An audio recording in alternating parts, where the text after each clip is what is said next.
This is a GrantLT custom by Lescom.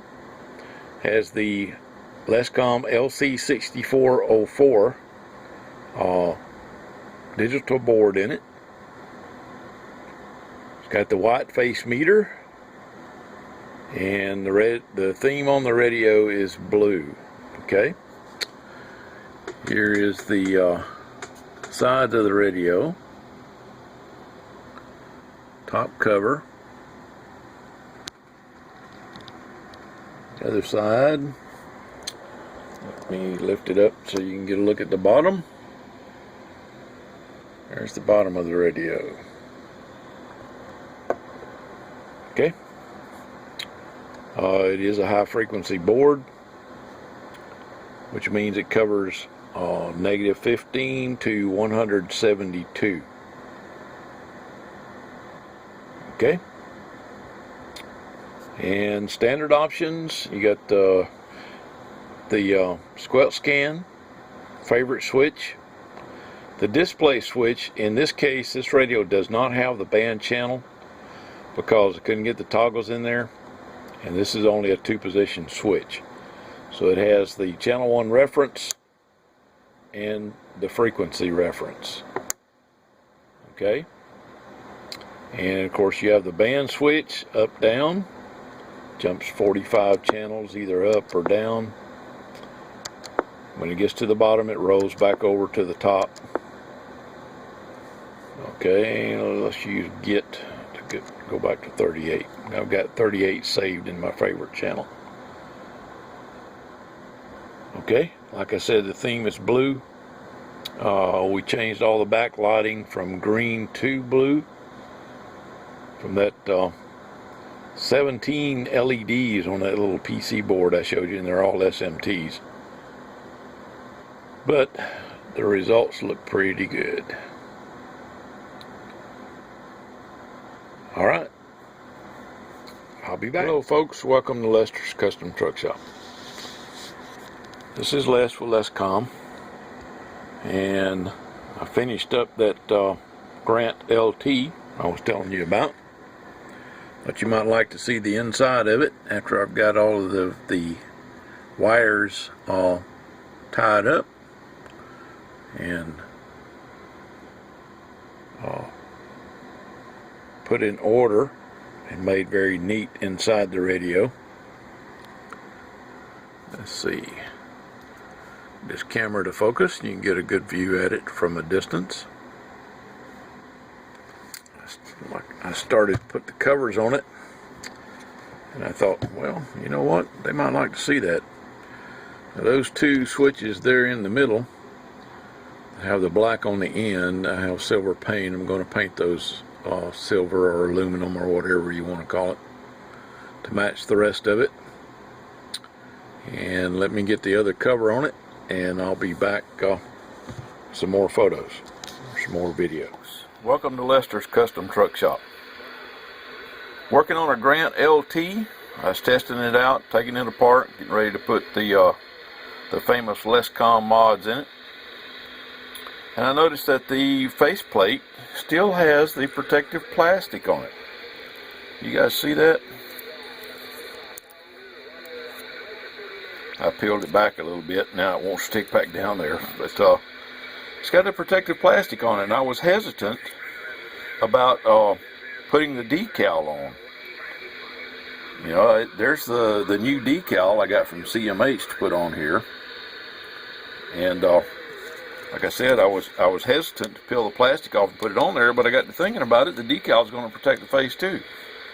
So if whoever wins the radio or buys the radio decides that they want to go back to the original face, all they have to do is peel the decal off. So it's going to go on there. That's what it's going to look like. Pretty cool, huh? Alright, more to come. Told you I'd be back. Here's the inside of that that GrantLT. Untouched. Well, I like to get them like that. It does have the dynamic squelch or sound squelch, I think they call it. The limiters haven't been cut out. I mean, the radio is just beautiful. I like to get them like this. And you can see I've taken the ribbon cable and the channel selector out, getting it ready for the adapters. But you can also see that no one's been playing around with the runs. Bottom of the radio is really looks nice. I don't think the final or the driver has ever been changed.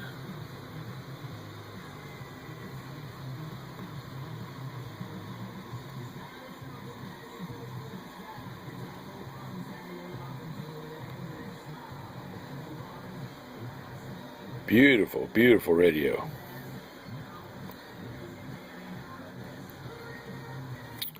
Okay, I'm getting ready to get started on it. Meter's in pretty good shape. I hadn't decided if I'm going to leave that in or take it out. I don't know if I'm going to put a 5304 in here or put a 6404 in here just yet. Haven't decided. The covers on the radio are in really good condition. Got a piece of tape on it, got something written on there. I can't read what it says now. So it looks like pre-driver needs pre-driver, I think is what that says. Well, the pre-driver's in there now. So somebody cut the speaker wires though. That just why do people do that, you know? Take the time to unsolder the damn things, or at least cut them closer to the speaker. And anyway, morons are a dime a dozen. Yeah, I said that on YouTube. People that do stuff like that is, in my opinion, morons. Okay, I'll get started on it, do the diode upgrades to Schottkys, and do the upgrade to the TR14, TR15. I think they're called Q14, Q15 in the Grant. But it's the same thing. Alright, I'll be back. Hello folks, this is Les at LesCom. Just finished wiring up a LC6404 in a GrantLT. Just listening to some traffic on listening to traffic on 10 meters. Use the scan function to find these guys. Whiskey 7, Bravo, Echo Bravo, you 5 and 9. Turn it down a little bit. Of course, the wires look like a rat's nest right now, but that will be taken care of here shortly. Gonna tie these up. Just wanted to show you the radio working on 10 meters. I've got the volume turned almost all the way down. This guy's still booming in here.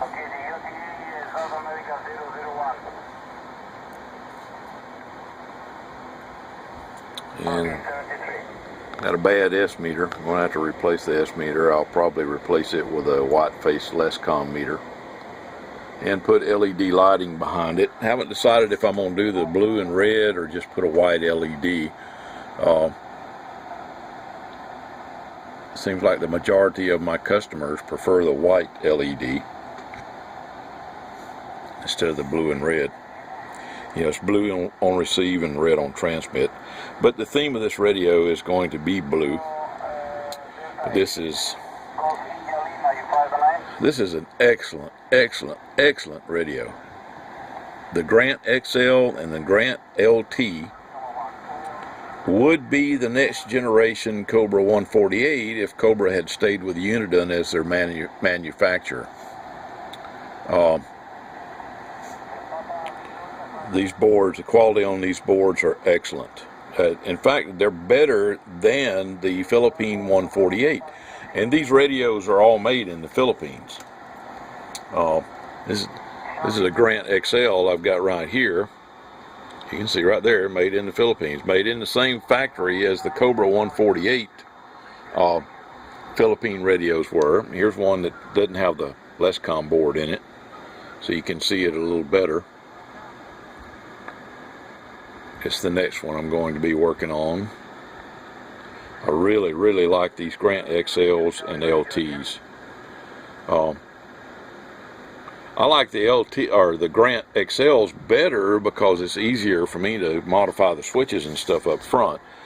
These have a light panel that lights up the controls around the face. That's what it's going to be. This one. It's going on the one on the LT I'm working on now. I mean, it looks really neat at night, all lit up, but you can't put. I like to use the toggles, but because of the way this lighting PC board is, you can't mount the toggles. So what I've had to do is modify a couple of the switch holes a little bit so that I could use the momentary switches that I bought for the new Cobra 148, so I can use those in there. They're momentary as well. For the get save and the band up down switch, I was able to get those to work in there.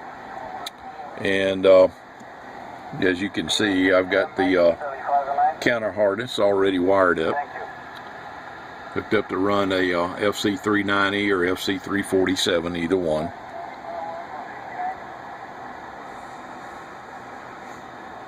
I really like these radios. I've added the protection diode and the 3300 microfarad filter cap on the DC input. Now what this protection diode does, this 6 amp diode, is if you hook the cable up backwards, the power cable, say you hook positive to negative, negative to positive, this diode will conduct. And what that will do, hopefully, between this diode and the one that's mounted on the board, will blow the fuse in the power cable, giving you an indication that, hey, something's not right here. But it will protect the radio, okay? The diode itself is made to where that when it fails, it shorts. At least that's what I've been told. I've never had one fail, but like I said, between this one and the 3 amp 4007 or 4 amp 4007 down there, you'll blow a 10 amp fuse. Let's see, I've done the clarifier mod. It's got the little over 5 up, little over 5 down. And again, these radios are excellent. They're better than the Cobra, the Philippine Cobra 148. Okay, it basically is the next generation of the Philippine 148 board. That's what, if Cobra, like I said, if Cobra had stayed with Uniden and continued having Uniden manufacture their 148s, their Philippine 148s, this is what the new 148 would look like. Okay? They went to smaller resistors all over, and one thing I've heard folks complain about is that they bend the leads of the resistors over, and sometimes it's difficult to replace parts like that. But they do that to keep the parts from falling out during wave soldering. Okay, but again, the Grant XL and the Grant the Grant XL and the Grant LT, don't laugh at my getting tongue-tied there, is basically the next generation of Cobra 148. Philippine made by Uniden, just like the Philippine Cobra 148 was, and the Taiwan 148, they're just made in the Philippine factory. Excellent, excellent radio. The next generation Uniden board that uses basically the same layout can be found in like the Anytone 5555, and I think the Moss 5000. There's a couple of other ones out there. Superstar 6900, the new one, SS 6900. I think it's called a CRT SS 6900. All of these radios utilize the next generation of Uniden board. The layout is very similar to this, but they've went to all SMT components, and they're using a serial PLL in it, along with a processor now. You know, so you can change the face and all that other stuff. But it's basically the same board, the same schematic design, circuit design, as the GrantXL and GrantLT, which means it has an excellent receiver. I had an Anytone in here. In fact, I still got it. I'm thinking about selling it. I'm not sure yet, but it's the receiver on those is just as good, if not better, than these. Okay. The thing about Uniden and their receiver design is that they don't amplify the noise floor like the Ranger radios do.